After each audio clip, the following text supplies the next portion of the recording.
Hello and welcome to the AzureWell podcast, where we're helping you find better health through restored body function, restored balance. And today we're going to be talking with Dr. Alphonzo Monzo. He is a biblical naturopath doctor, and our subject today is bone and joint health. It's one of those things where they tell you, oh, get out and move, and exercise is good for you, and you have to do this, but sometimes, you know what? It just hurts and you're not inclined to do that. So, welcome, Dr. Monzo. Hopefully, you can help us with this. Well, hello. Thank you for having me again. Mhm. Yeah. So I guess this is a topic we haven't talked about yet. That's right. Bones and joints. And well, it includes muscles. So, everything that requires movement. So we're going to get into some interesting things today. All right. And as always, what we're going to talk about today is the purpose and function of bones and joints. We're going to talk about the root cause of bone and joint issues, lifestyle improvement for bones and joints, nutrition for improvement, energy circulation, how that's related to the bones and joints, and supplement support. It's really interesting. Not so much in the nutrition part, but when we get to the energy section, it's very similar to what we talked about with brain and eye health, interesting enough. It seems like a lot of the same energy correlations to brain and health, or brain and eyes, also relate to the bones, joints, connective tissue, and all of those type of things. So these are our categories, and trying to do these nice spring colors. I don't know if anyone's noticed that. I'm trying to stick with colors to the seasons, and it kind of works with some of the colors we're going to be talking about, anyways. But so we're going to start off with just an overview of bone support and the purpose and function. So you have bones, you got muscles, and you have joints. They make up your musculoskeletal system. So it's a compound word. Some people call it the muscular system, would just be the muscles by itself. The skeletal system is the skeletal system itself. When we put that all together, they call it the musculoskeletal system. Kind of a tongue twister there. So the bones are what gives your body shape and protection. So they're hard, they protect, like your ribs and just all your bones act in some way for protection and storage of minerals, specifically calcium, but there's a lot of other trace minerals that work with bones. It's not just calcium, and calcium by itself just doesn't work. You need a lot of the other 90 essential nutrients to make the calcium work. Many different joints in the body, and joints are what connect two bones together and allow you to move. Okay. Muscles help control your movements in some body systems, such as the digestive system. So we know the digestive system, the intestines have a lot of muscle that helps to move the move and the food, and then the chyme, and then the fecal matter out of the body or throughout the body. And then we have other things like the heart. Obviously, the heart is a muscle and it pumps. So muscles aren't just the muscles that move the body, but also control some of the organs of the body, or some of the organs of the body are actually muscles themselves. So that's the overall view of everything. So now we're going to kind of break these down a little bit more so everyone can get an understanding of the different elements that make up the musculoskeletal system. So the skeleton, that is the bones, that is the framework of the body. So the adult skeleton has about 206 bones. Joints are where two bones come together and they work together for movement, bending. Cartilage is the cushion at the ends of two bones. All right, so a lot of people, cartilage starts wearing out, and then you start getting what's bone on bone, and that's where you start getting a lot of discomfort. So we're going to be talking about that today. And then you have ligaments, tendons, Ligaments are tough bands of connective tissue that join bones to other bones, and it helps strengthen and stabilize the joint. So ligaments, bone to bone. Tendons are muscle to bone. Now, muscles, there are over 600 skeletal muscles in the body, and they help to move the body. So they attach to the bone and they contract and relax, and that allows them to pull on the muscles, or the muscles to pull and then pull on the bone and then move the body. And then you have the tendons, which are strong, fibrous connective tissue, and they attach the muscles to the bones. So when the muscle gets detached from the bone, that's where a tendon is tore or something like that. So those are your big things that we're going to be looking at. And this is where you have a lot of injuries. So how do we help those things?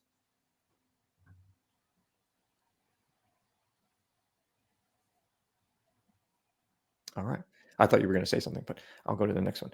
So I think we're going to go to bones first. So we're going to go a little bit deeper into bones, and then muscles, and then really what I would call connective tissue, the ligaments and tendons and all that kind of stuff, joints.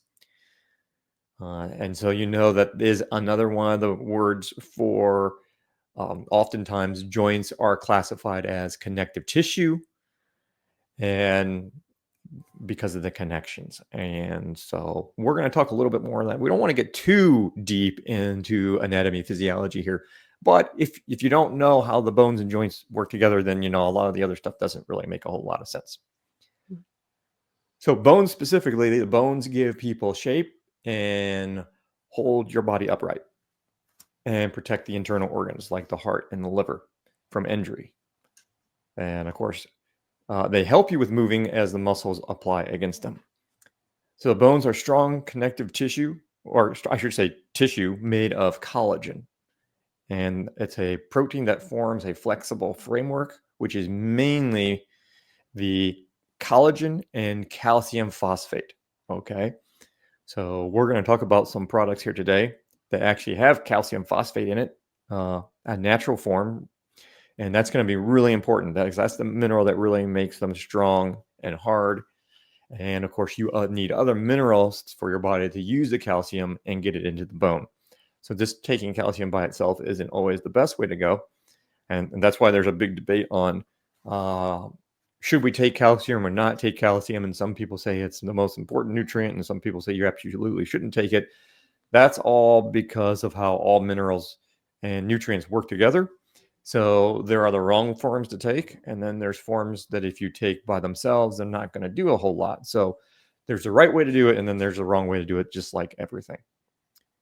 Most bone growth happens during your childhood and teen years.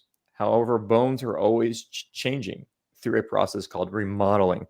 So you have bone cells are usually called osteocytes and osteoclasts and osteoblasts. Their osteocyte is a bone cell, and then they have two main types, the clast and the blast. And some are for building and some are for tearing down. So your bone is actually always tearing itself down and rebuilding itself. In fact, your entire body does this all the time. So your bones are rebuilding all the time, which only makes sense then if your body is always tearing itself down and rebuilding itself. The more you can give the proper nutrients to the body, the more resources the body have to build it the right way when it's tearing down the bone. So even if the bone's not built well now, it can be torn down and rebuilt. So this kind of defeats the whole idea of the medical field when they say the body can't heal itself. It's like, well, what are you talking about? The body's always kind of remodeling and tearing itself down and rebuilding itself. They say every 7 years you basically have a new body. So, and then whether or not the body is getting better and whether or not you're aging gracefully is all about how nutrified your body really is. Because if you are giving the body the proper materials it needs, then it's going to make a better body in the next 7 years. If you're really depleted in the next 7 years, you're going to get worse and worse and worse. So it all depends on that, where your balance is. If you have a deficit or if you have a positive when it comes to nutritional density in the body. Now, at the center of the bone is what we call the bone marrow, and bone marrow makes blood cells, and that's where also you get your stem cells from.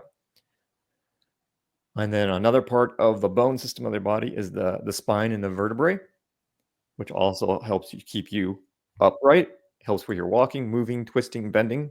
There's 33 bones in the vertebrae, and they're separated by discs. So the discs are kind of like the cartilage in between the bones that give you support and it keeps the disc from pressing on the nerves. It also protects the nerve.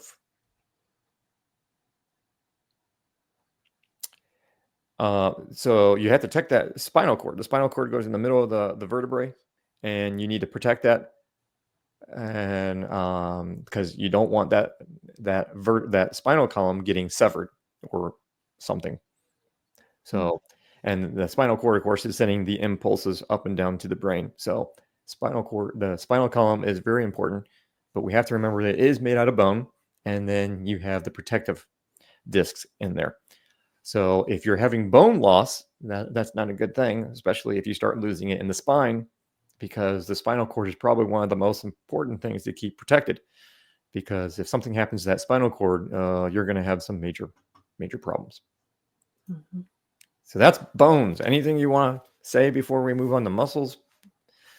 Well, my question on that, and you may cover this later, but because the bone is made out of collagen and calcium, does that mean that just eating collagen will just automatically make that pop right into the bones and get stronger?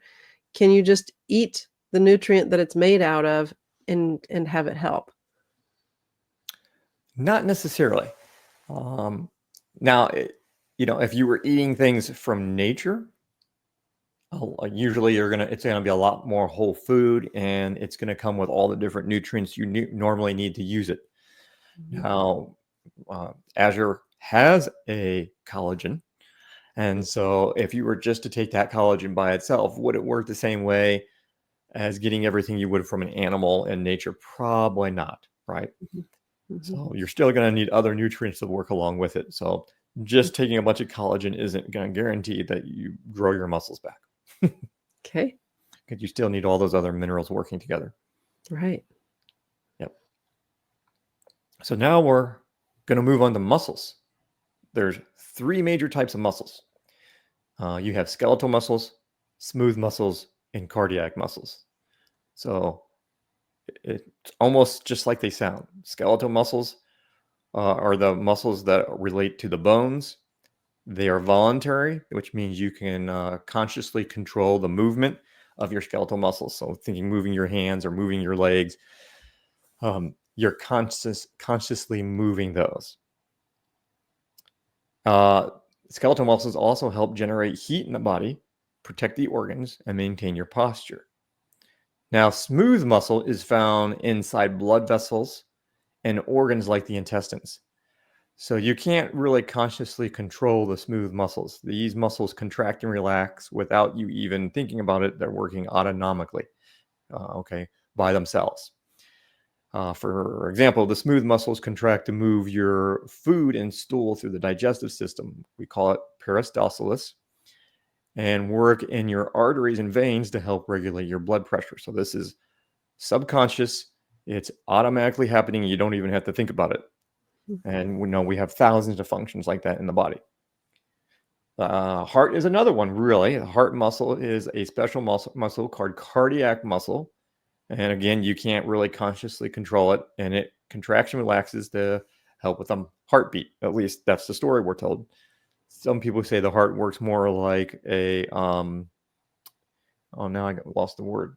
What's that called? When something spins, vortex. Yeah. Mm-hmm. So that's an interesting concept, that the heart works more as a vortex, and it's not actually the muscles that's doing the pumping. Mm-hmm. Then you have joints. Okay, so joints, again, 3 types. Isn't that interesting? Mm-hmm. So you have synovial, cartilage, and fibrous. So the synovial joints are the most common joint, it's the most common joint, and are found in the arms and legs.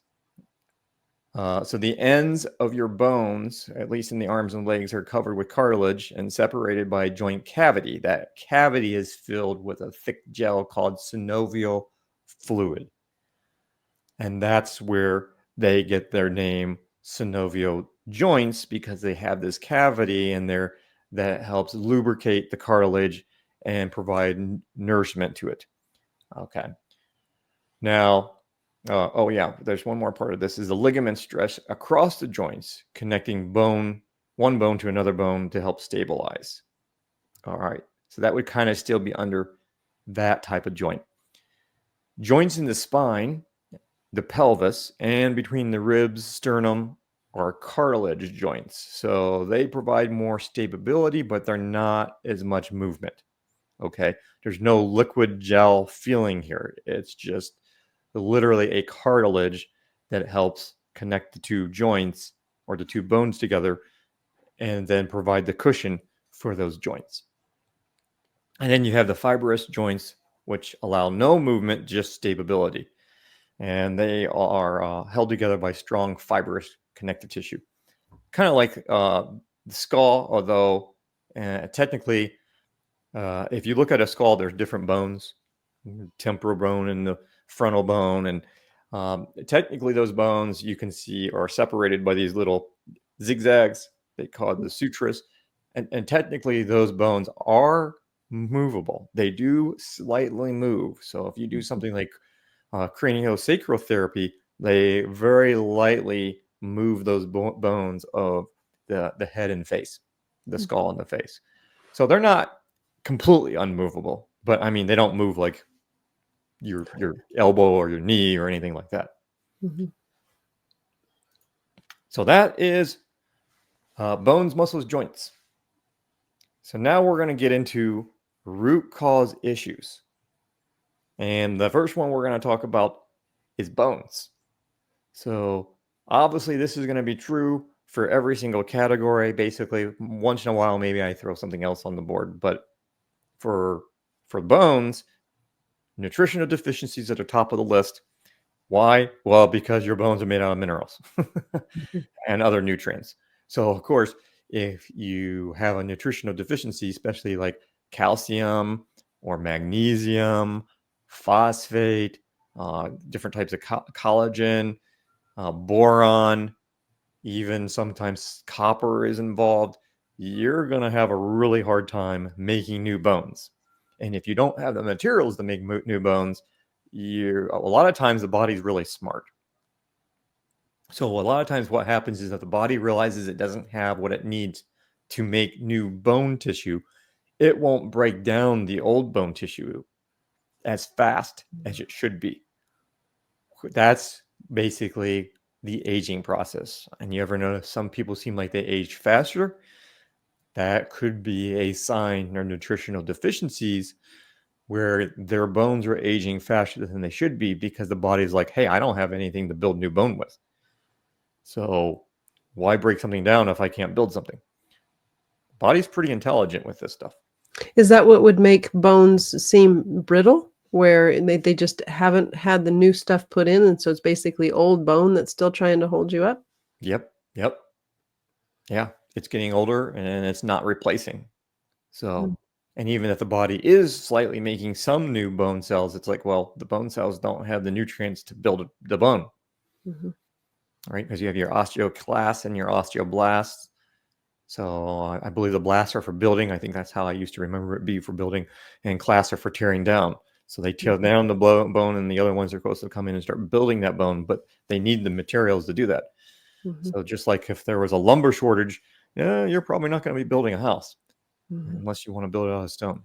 And it's my understanding, and you can verify this or not, but it's my understanding that the body is super smart about bones, and it knows how strong they are.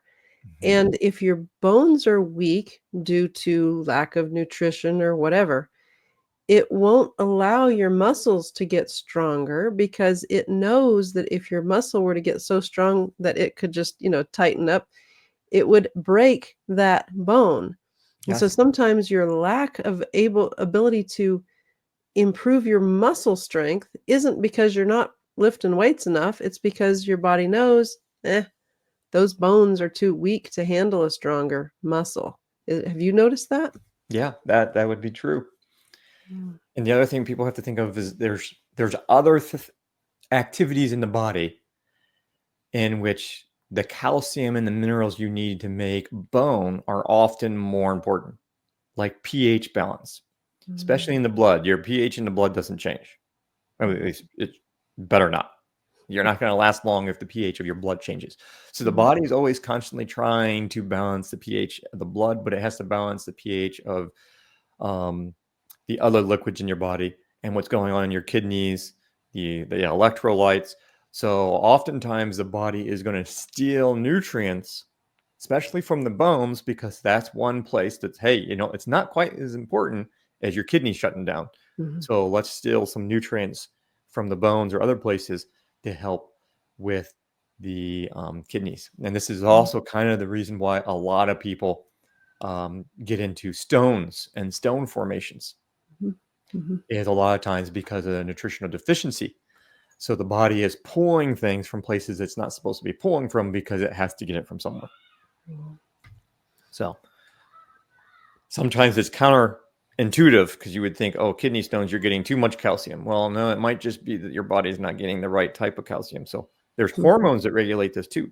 You have the parathyroid, and the parathyroid is monitoring your bone density with the calcium. So it has calcitonin, which is a hormone that regulates the calcium in and out of the bones. So a lot of times if you have a mineral deficiency, then those hormones go out of whack and your body is constantly sending a signal like, hey, we need this stuff. And then sometimes you develop kidney stones and other problems. So the answer is to re-nutrify, not necessarily to stay away. There's all these things that are in play that you have to think through. And unfortunately, the medical system doesn't always think through this stuff. Especially the next one, iron. Well, all toxins. Toxicity can really wreak havoc on your nutritional levels. So obviously, if you have toxins build up, that's not a good thing. Now, what's worse is some toxins oftentimes like to take the place of nutrients.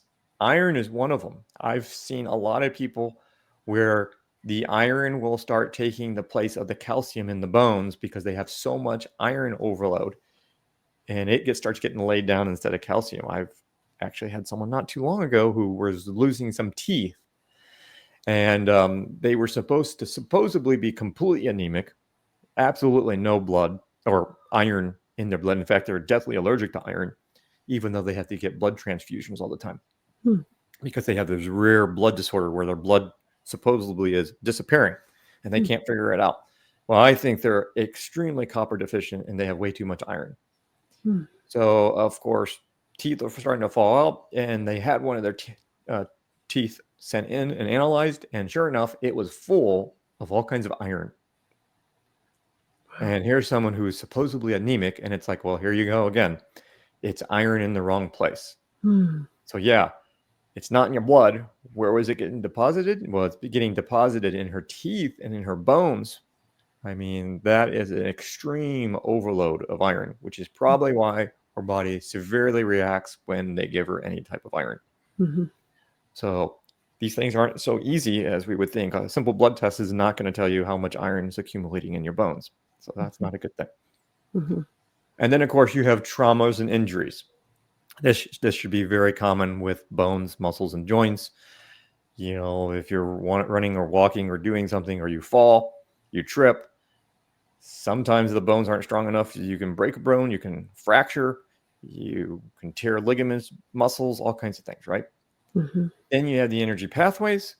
You have EMFs. EMFs because EMFs affect, it's called psychotronic resonance, which is, how do we describe that? Psychotronic resonance, they proved this years and years ago. I think it was in Dr. Becker's book, Body Electric, I think, or Cross Currents, or it might have been by Electromagnetic Man. I don't remember. These are books I read like 20 some years ago.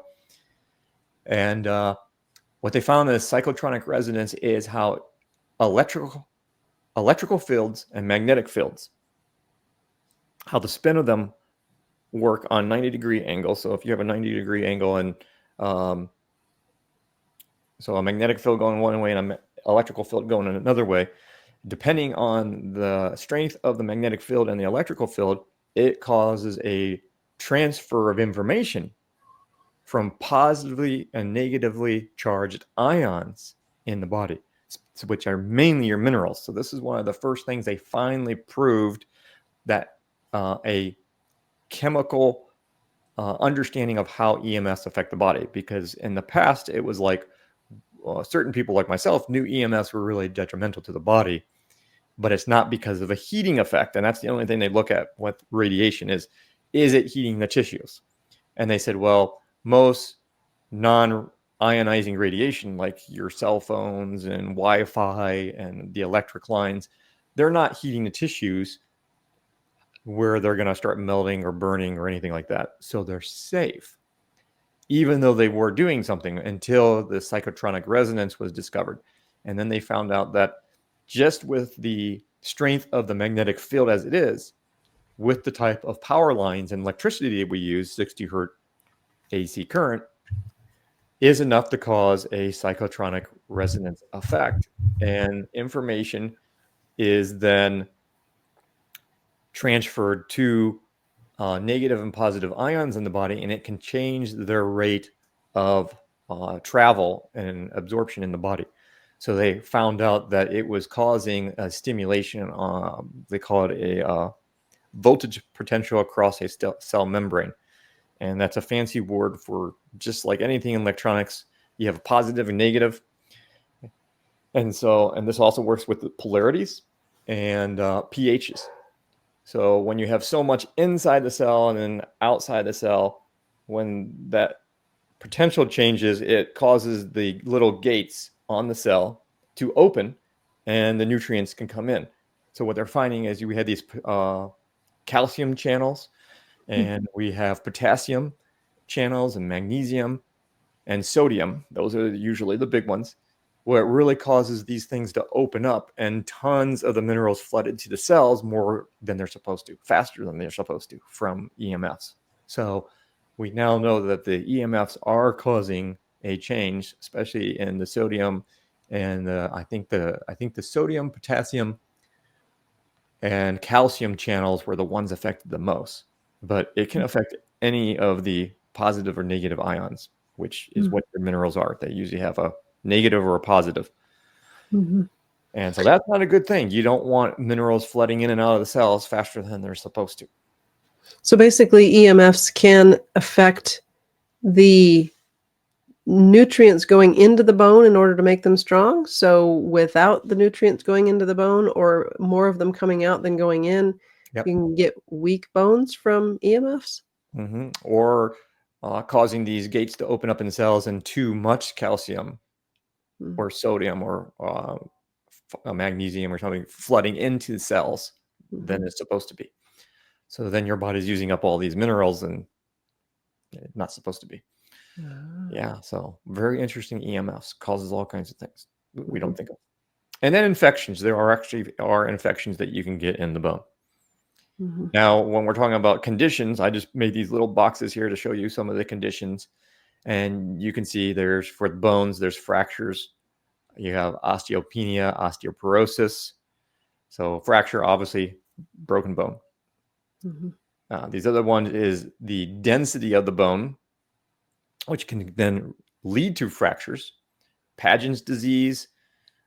This is usually, I think they say it's genetic, but is it really? Who knows? But it's a disease that weakens and disforms bones. There's bone cancer that can occur, and rickets, a bone disease affecting children. They say it's caused by low vitamin D, along with other, I put on here, along with other minerals, because most people say it's low D. But on some deeper research, it appears that retinol and some other minerals are definitely also related to the rickets, because it's not just the hormone D that helps with making bones. And then you have osteomyelitis. So osteo means bone, and then myelitis is a bone infection. Usually bacteria, but there could be others. And where do bone spurs fit in? So bone spurs is another issue where when your body is not processing calcium correctly, and then it gets deposited, usually where places on the bone rub or something's pulling. So there's a friction happening. And then there's inactive, the body's not processing calcium right. And then sometimes the body will lay down extra calcium because of that friction. And it creates a bone spur. Okay. So usually, again, the problem is we need to re-nutrify the body because Seems there like is so some type of deficiency that's not allowing your body to use the calcium correctly. so many things come down to that. It almost feels like that is the root cause is nutritional deficiency. And I know toxins are, things that get in there when they shouldn't, but it's almost like if you don't have a nutritional deficiency, those toxins aren't going to get in as easy either. So Correct. Yep. So that's why really in allopathic medicine, we always say nutritional deficiency is usually the number one thing to look at. And then you start looking at toxins and all the other things that could possibly be going on. Well, this list is the same thing again, except now we're talking about joints. So you have osteoarthritis. Okay, so that is basically inflammation in the joints, knees, hips, fingers, big toe.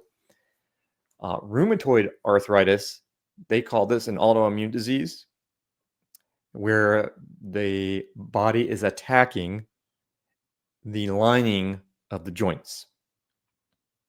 I see that one a lot. Also related to the iron copper. I see it a lot with all the weaponized nanotech weird stuff going on today. And that also has a big correlation to mental, emotional, spiritual. Usually really heavily, a lot of the autoimmune diseases are heavily related to guilt, shame, or a lack of love, usually love of self, not being able to love yourself or not being able to love God. A lot of those things are related to the autoimmune diseases. It's usually the guilt or shame aspect because each autoimmune disease is a little bit different. But a lot of times that is what you will find. And I'm trying to think what is the very specific emotion for rheumatoid arthritis. I think it's the idea of not feeling protected. And then that shame and guilt can kind of come in there, and then being performance based. Performance based is really dangerous, and that would be a fifth cycle thing with shame, because that really pushes iron in the body in the wrong places. Septic arthritis, so that is arthritis caused by inflammation. Inflammatory arthritis, so we'll call it psoriasis of the arthritis, gout, crystals of uric acid that form in the joints. I don't know if, well, yeah, I guess gout would always be uric acid because there are other joints that other stone formations that can occur other places in the body. The gout is mainly forming in the joints. And so when it comes to other types of like kidney stones and gallbladder stones, those are formed out of all kinds of different things, not just uric acid. But when the uric acid forms in the joint, it's called gout. It gets really painful, red, swollen, inflamed, really hard to move the joint then or bend. A lot of times it's in the fingers, toes. Ankle, oh man, once you say it wrong, you can't ever say it. Ankylosing spondylitis, man, that There is a you hard go. one. You got it. That's a hard one to get out of there. A condition affecting the joint of the neck, spine, pelvis causes a lot of back pain, and you'll see it be curved. And then you have the last one on there, which are sprains. And that's where the ligaments, again, ligaments, bone to bone, that connect and stabilize the bone in a joint are stretched or torn. So those are the things that could go wrong with your joints. Well, I'm wondering, So when someone has a problem with bunions in their feet, like their big toe gets kind of Mm. big, and it's not the big toe, but it's the joint of their first big toe. Mhm. Would you consider that to be a problem with a bone or a problem with a joint? Mm. But see, the body is all made as one thing, and so really, where does the bone where do they separate? That's the reason why we're into holistic, Well, the whole actually, body, I right? would go more energetic on that one. Oh, really? And Okay. I would say if there's bunions, there is a problem with letting go. Interesting. So Okay. letting go is a major issue with bunions and curled toes and hammer toes and all those things. But I would say it's probably more of a joint thing. Okay. Well, I thought that you might go the direction of nutritional deficiency. The reason I was thinking you might go that direction is because of the work of Weston Price, Yeah, where he makes sense. found that people that were deficient, one of the first things was in their jaw, that their jaw wouldn't be formed correctly. But then Yeah, in some of the people that he saw, the entire family, as the nutrition of the mother, while the child was in the womb, the nutrition of the mother got less and less, you would see more foot deformities. that makes But sense. I didn't know if bunions were a foot deformity, but, if it is not necessarily a physical thing, but more of an energetic thing, that might explain why it seems different. Yeah, and well, it's both because it's still the body laying down calcium where it's not supposed to be. Hmm, Like mhm, a lot of times, like it's on the big toe on the joint, and mhm, then that calcium is starting to like misshapen the toe. Then, mhm, mhm, but there's an usually an energetic, emotional component behind it, mhm. and then that can cause your minerals to do all kinds of crazy things, and then the forming. So it's both. It's kind of like the Interesting. chicken and the egg. It's like which one came first then? Mhm, mhm. 'Kay. So now we have muscle conditions, strains, muscle cramps, tendonitis, fibromyalgia, muscular dystrophy, sarcopenia, and myelitis. So the strains, that's when you overstretch a muscle. So it could end in usually a partial or complete tear of the muscle fibers or tendon. Cramps, that's where your muscle cramps up and it won't relax. Usually that is magnesium. It could be potassium and some of the other minerals, but most often magnesium causes the cramps because you need the magnesium to relax the muscle. Mhm, And calcium helps with contracting the muscle. This is why mhm, magnesium calcium plays such a pivotal role in the body. Tendonitis, that's the inflammation or irritation of a tendon. And of course, remember the tendons are what join muscle to bone. Fibromyalgia, again, this is considered probably, I don't know if they consider it an autoimmune disease, but it's pain and stiffening of different muscles. There's usually these tender points on the body. And so they usually have pain all over the body and these tender points that you can touch. Um, Fibromyalgia is another one of those, usually deep shame, which drives a person into extremely driven perfectionist state. hmm, Usually the emotion around that, and then these people usually have high amounts of iron building up in the tissues and low copper, and hmm, then the other stuff's not working right either. The magnesium, because it would hmm, be a very fifth cycle, which we're going to talk about the cycles again with the energy. mhm, Muscular dystrophy is different. That would be a fourth cycle issue. That's going to be more related to the fear and the loss of muscle and muscle loss and weakness. So eventually they kind of start losing the ability to move because of how much muscle and uh, loss is occurring. hmm, Sarcopenia is age-related loss of muscle mass and quantity. Of course, they never say they know what it is, but most likely it's due to nutritional deficiencies. And myelitis. So myel is the word for muscle. So myocytes would be muscle cells. So myositis is inflammation of muscle tissue. mhm, And it could be due to many reasons. Mm-hmm.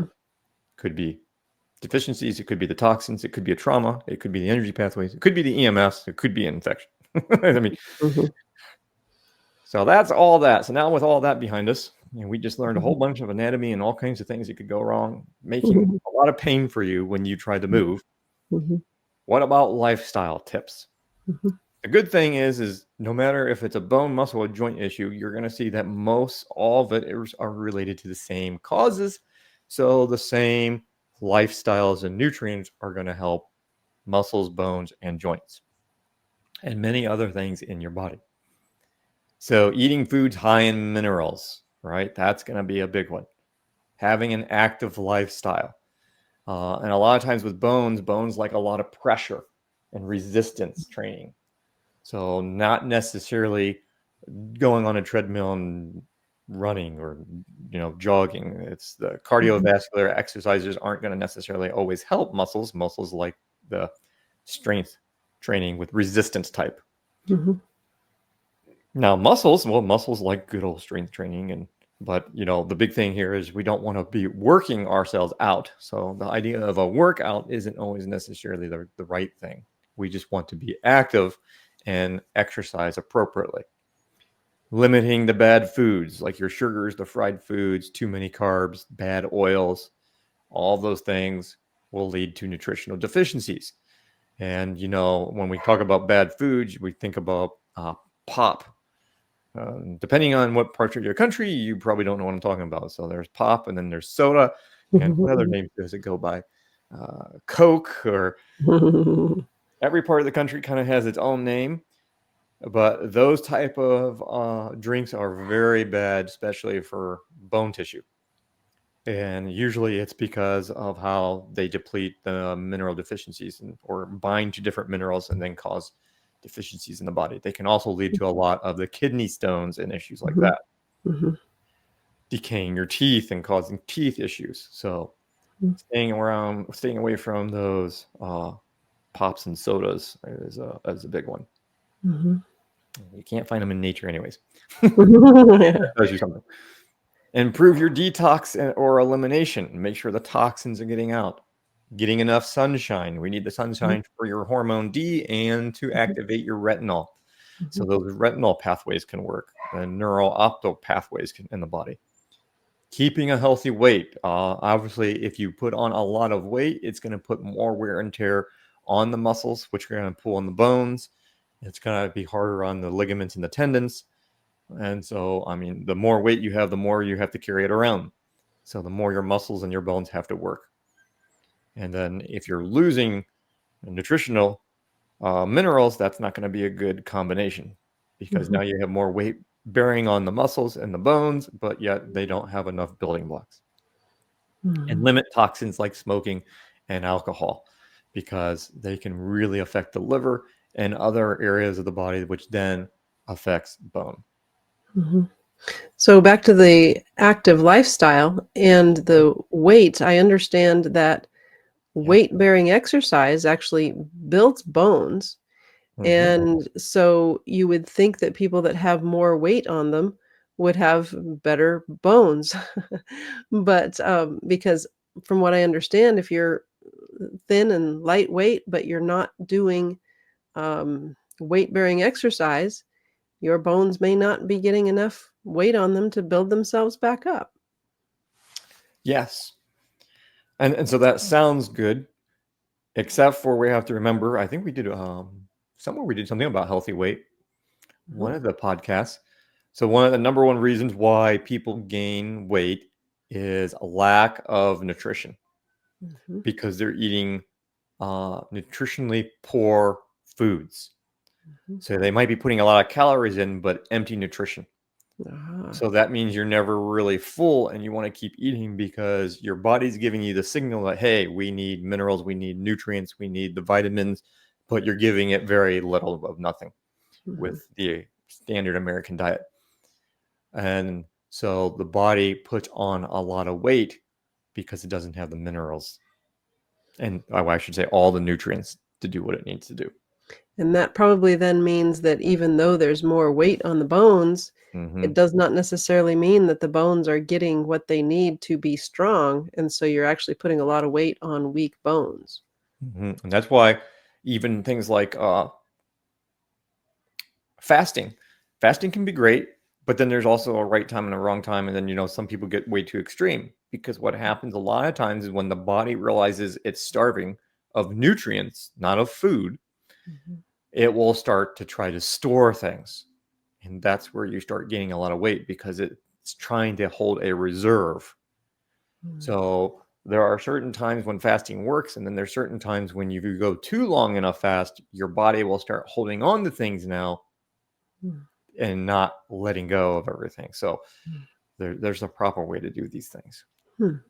It's not so simple as the 3-minute telegram or whatever these things people are posting, Twitters, or there's more to the story. Basic nutrition. All right, well, you guessed it. What's up first? Minerals. Look at that. Calcium, magnesium, phosphorus, boron, copper. Those are probably going to be the major minerals for muscles and bones. There are some other little minor ones. And then, when we get to vitamins, you're going to see things like retinol, which is vitamin A, vitamin E, K, Bs, hormone A, and the activation of retinol, vitamin A. So the sun is really important. Foods. We want green leafy vegetables, dairy if you can handle it. Now, not everyone can handle dairy, so that's one of those ones that are like, can you hear it? And it's probably better if it's, non-processed.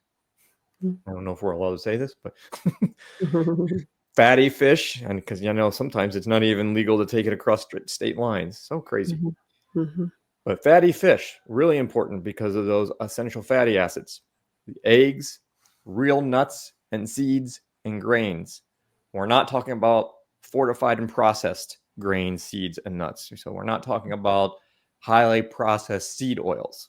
No, we're talking about you're actually eating nuts and seeds and grains like the creator created them, not after they've been fortified and processed and stripped of everything and then a bunch of crap added back in.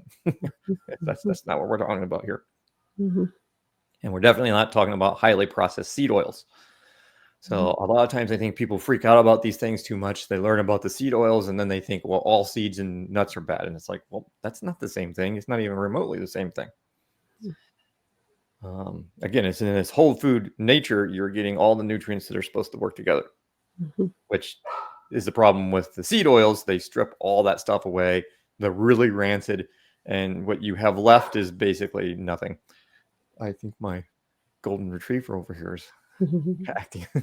He probably wants to go outside. We have a beautiful day here in Ohio.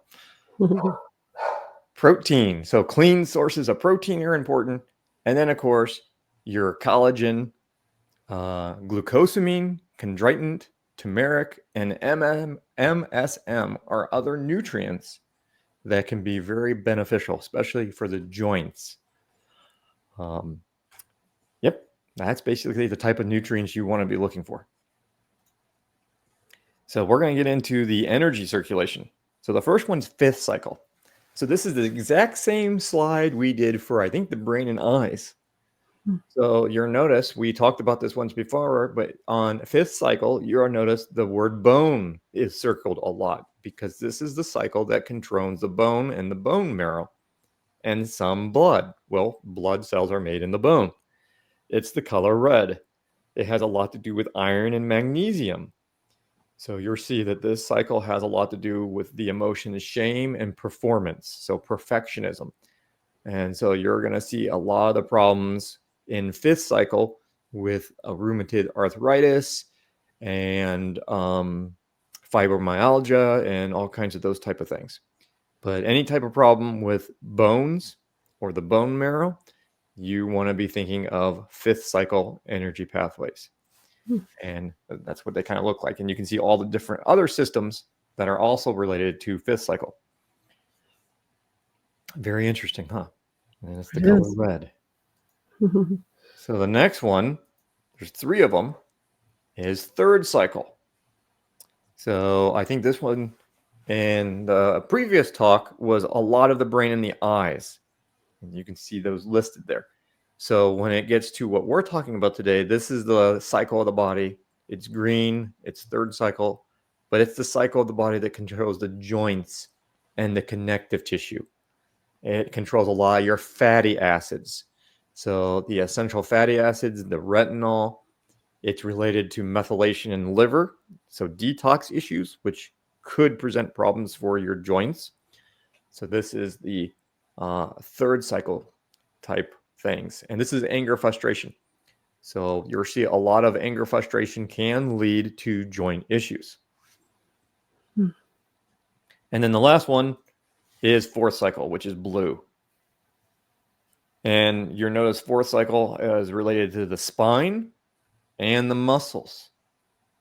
It's also related to calcium, or I mean magnesium, but it's related to the copper and your electrolytes. Calcium is probably in here. Calcium is probably governed by fourth and fifth cycle, just like magnesium is governed by fourth and fifth cycle. And you'll also see here on fourth cycle, there's a lot to do with the kidneys. So this just kind of starts to make sense.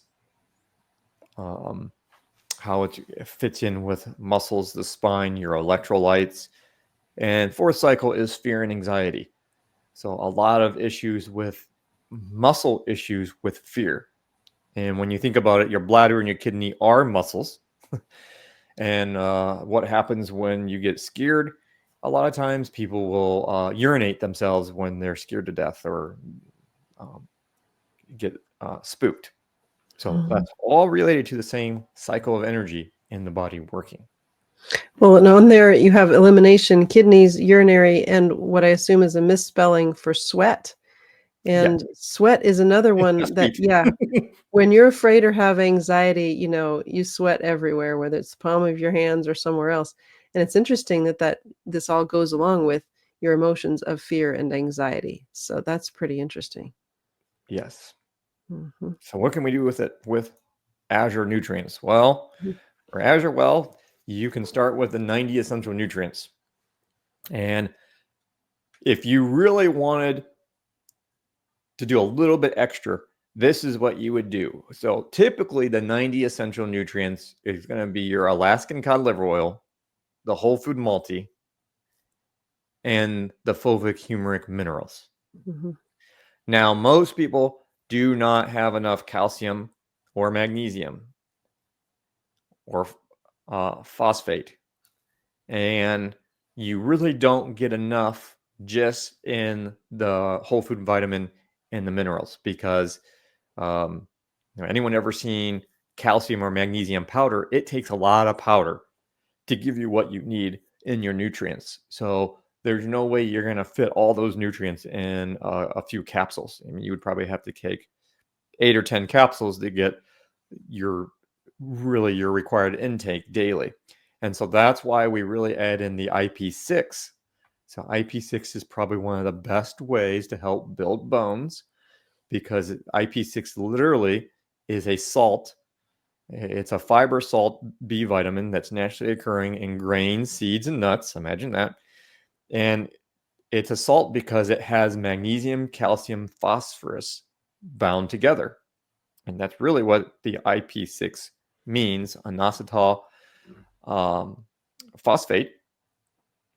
So that is one of the best things you could add in to really make sure you're getting enough of the mag, calcium, and the phosphate together because you need the magnesium to use the calcium correctly. So that's the big mistake a lot of people make is if they take calcium, if you don't have the proper amounts of magnesium along with it and phosphate and then your other minerals, then your body's not going to be able to utilize all the calcium. And then if you want a little bit extra support in copper, then you add the copper. But that would give you all your nutrients that you need to do everything. Now, if you're just doing the whole food multi, just that has like 1.1 milligram of copper. So unless you really have a copper deficiency, which most people do, you don't always necessarily have to add the core copper in there. But definitely the core 3, cod liver oil, whole food multi, fulvic, humeric minerals. And then if you need the extra magnesium, calcium, add in the IP6. And that also helps to get the iron out. So interesting how that all works. Also helps break down stones and bone spurs and all that stuff. So very interesting how IP6, it's interesting. It's kind of a superfood, really, in some ways. I know that word is overused, but it seems to be able to tell the body how to break down calcium in the body and put it back into its proper place. And I understand that it's also an immune modulator, meaning that if your immune system is overactive or underactive, it just helps your body somehow remember what it's supposed to do. And so therefore it can help with some of those immune-based afflictions that people have. Yeah, and then the same thing true with the iron. It only pulls out the iron that you don't want. Mm. So some people call it iron overload, which it really is the unbound iron, which makes sense because unbound iron is supposed to be bound to minerals, and unbound iron is not. And what is IP6 full of? Minerals. So sure enough, it will bind to the iron that you don't want in your body and get that out. But the iron you want in your body, it does not touch because it already bound the minerals. So it's amazing how nature knows how to do these things. Yep. So now we get into more specifically bones and joint supplements. So let's forget about the nutrition part. Let's say you already have the nutritional part handled and you have some discomfort or you're having a problem with your joints or there's pain. These are specific products now that Azure has that can work. Now, the first one, it's just like it sounds, ease and comfort for joint and tissue. So this is one that's very powerful for pain reduction because of the nutrients in there. It also promotes healthy cartilage, eases soreness and discomfort. It's really good for muscle recovery, and it helps us lubricate joints. And I'm trying to think, is it white willow bark that's in there? I think that's one of several things. Yeah, there's several different nutrients in there, but I think white willow bark is probably the main ingredient in there that helps with pain. So Well, for those who aren't familiar, white willow bark is the natural bark that they derive the active ingredient for aspirin. but the So andrographis is the piece in there that's yes, doing yeah, the work. yeah, and then there's the andrographics that's in there. So Mhm. a great herbal, but that's why it works. So white willow bark is the nature's version of aspirin. Mhm. And of course, it's not going to have all the nasty side effects to it. Mhm. So that one's really good for those who are in pain and they have the pain and soreness when moving, or the weekend warriors out there who work themselves out and then they're paying for it. This would be a great product to help with that. Mhm. So those who really like to exercise and work out and maybe a little bit too much, this is one to throw in there for your muscle recovery and to alleviate some of the pain and soreness. Next, we have pure collagen. This is a very interesting collagen because it actually comes from fish collagen. It supports joint health. It has 19 out of the 20 vital amino acids, something we probably don't talk enough about. Amino acids are on the list of the 90 essential nutrients. You do need amino acids, and you do get a lot of them in the whole food multi. But here's another way to get your amino acids. And of course, your body needs amino acids to build protein. So you're getting the collagen and the building blocks for helping make muscle, because most muscles are protein. But it also helps support the bones. As we found out earlier, your bones aren't just calcium, but bones are actually a mixture of the calcium with a bunch of different minerals and collagen. So there's that one. Now we have glucosamine sulfate. Now, glucosamine sulfate is probably more known for helping joints. So it's going to say here, cartilage structure, promotes joint lubrication, the synovial fluid, ligament, and joint support. So this is kind of covering all three types of joints that we were talking about earlier. And what's unique about our glucosamine is it's actually biblically clean. Mhm. It's very hard to find biblically clean glucosamine because most glucosamine comes from shellfish, and ours does not. So that is a huge benefit because when used correctly, a lot of people like using glucosamine sulfate along with collagen, and that can be a really powerful powerhouse to help with joints, connective tissue, muscles. And then we have whole food C complex. Well, what? What does whole food C have to do with anything? Well, do you know that whole food C helps enhance collagen synthesis? So to be able to use the collagen correctly, your body needs whole food C. And it also helps improve skeletal and muscle strength, which that comes from the NIH, the National Institute of Health. They actually have articles right on there telling you that they have shown that whole food C actually, well, I don't know if they say whole food C, but they do say vitamin C improves skeletal muscle structure. And then, of course, it's a great antioxidant and reduces inflammation. One more slide, I think. And this one is a little bit extra. So, what about digestive and hepatic support for the muscle skeletal system? This kind of cuts back into somewhat of how the minerals work in the body, how these different systems help support the digestion and absorption of minerals, as well as elimination of toxins. And if we remember back to the energy pathway section, the energy systems were directly related to the liver and gallbladder, the digestive system, the urinary system. I said liver. So they all work together. This is why we call it holistic medicine, because the body really does work together, and we can't just always treat one part of the body like it's separate from the rest. It's really not. So to really give your liver and gallbladder support, we have the bile gallbladder action support, and then we have a liquid version. And that's going to help the bile, the gallbladder, the liver, healthy fat metabolism. And of course, the healthy fats were really important for the bone and muscle and joints. But making sure the liver, gallbladder are working so you can eliminate toxins are going to keep everything healthy. Then we have more specific just for the liver, and that's liver support extended. And again, we have a capsule form, a liquid form, and that's going to be more specific for the liver detox and the hepatic action. And then, of course, we're mentioning again IP6 Supreme, just because it helps to get that unbound iron out. And sometimes the unbound iron is what's accumulating in your joints and the bones and causing all the inflammation and different things to accumulate there that aren't supposed to be accumulating. So don't forget to check out our other AzureWell podcasts. But that wraps it up for bone, muscles, joints. So, Well, that's good because we got a anatomy lesson, finding out what all these things are and what they're called, and then this last part, on the nutrients that we need to build that.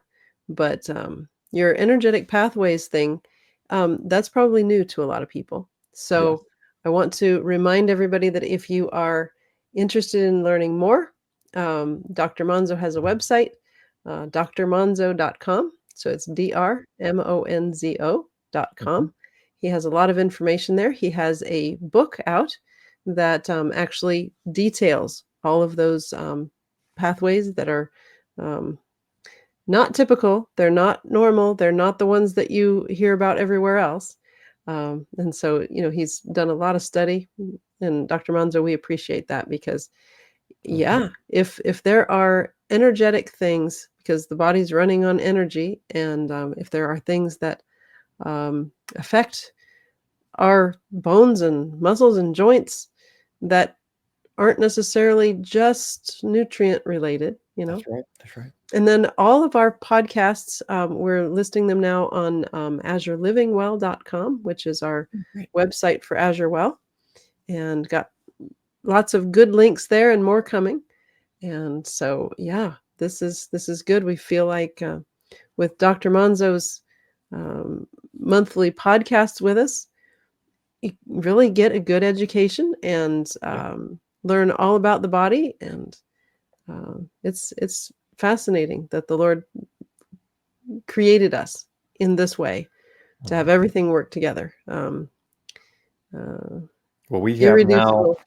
we're excited because with the Alpha body system, which is what these pathways are related to, Hmm. um, in the past we had a couple places that we talked and we had some videos recorded, and then we have the books and stuff, but it's such a huge topic of learning. But we're happy now because of getting the invite to Shabbat Night Live. They recorded a 4-part series. So now we have that 4-part series linked on our website. So if you go to drmonzo.com and you click on the Aleph Top Body tab, there will be a link there somewhere to take you to the 4 videos, which are really a phenomenal introduction, Hmm. because it's not easy to describe the Aleph Top Body. You know, I joke with people, it's like, give me a week. Hmm. And that's an introduction.